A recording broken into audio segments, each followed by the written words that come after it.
Hi everyone, this is Brendon Holland from Focus Springfield, bringing you some tips and tricks on how to record high quality videos using your smartphone. It's super easy to do, and being in front of the camera is a new thing for me. I'm always behind the scenes, so if I can do this, I promise you that you can. The first step is the most important one. What we need to do before we even pull out our camera is plan our content and what we'll be doing.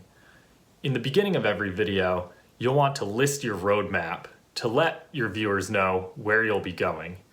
In this video, we are going to be talking about planning our content, the benefits of live versus pre-recorded video, framing our shots, lighting, and audio.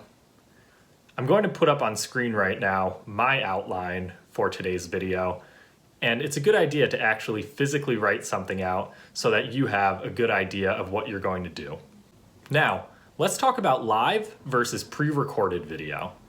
Pre-recorded video gives you the ability to make your video tighter and more concise by giving you the ability to redo parts that may be messy or a little sloppy.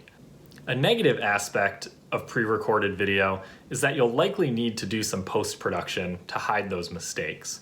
Now, this can be a good thing, but it also means some additional effort and learning on your part. On the flip side, there are some really great things about live video. It gives you the ability to engage with your viewers in a way that pre-recorded video doesn't give you. And also, there's no post-production necessary because the whole thing is being broadcasted to the world as it happens. Unfortunately, when you're live, there's no ability to hide your mistakes or redo errors, as I have had plenty so far. Next up, let's talk about framing your shot. Now, there's two orientations that your camera can take: landscape, the way that this is being recorded now, and portrait. Let's take a look at portrait view. The other way to set up your phone is in the portrait orientation. Landscape orientation is normally used for pre-recorded videos, while most apps use portrait for live video. Which orientation you use for your video is normally determined by the type of broadcast you're going to be doing, live or pre-recorded.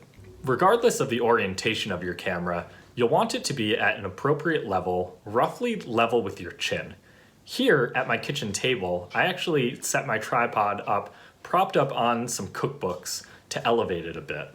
You'll also want to be an appropriate distance away from your camera to set up this medium shot, so you have a couple inches of space above your head and so that the bottom of your frame is roughly level with your armpits.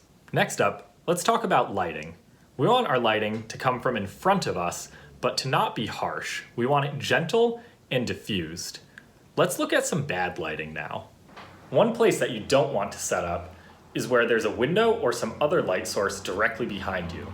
This will make you show up darker on video and your entire background to be blown out. You also don't want to light yourself from directly overhead, as this will create some really weird shadows on your face. In front of you and diffused is always the best way to light. Last up, let's talk about audio. We always want to record in a quiet space where you won't be disturbed by anyone you live with, any animals, or the street outside. Here, I'm set up in my kitchen, in my second floor apartment at the back of the house, about as far away from the street as I can get. Video today is more accessible than ever, and having HD cameras in our smartphones means that anyone can be a videographer. With these simple tips and tricks, you can easily make your videos go from good to great. If you have any further questions, you can feel free to contact me at bholland@focusspringfield.com. Thank you so much for watching, and I hope you guys are able to make some really great videos.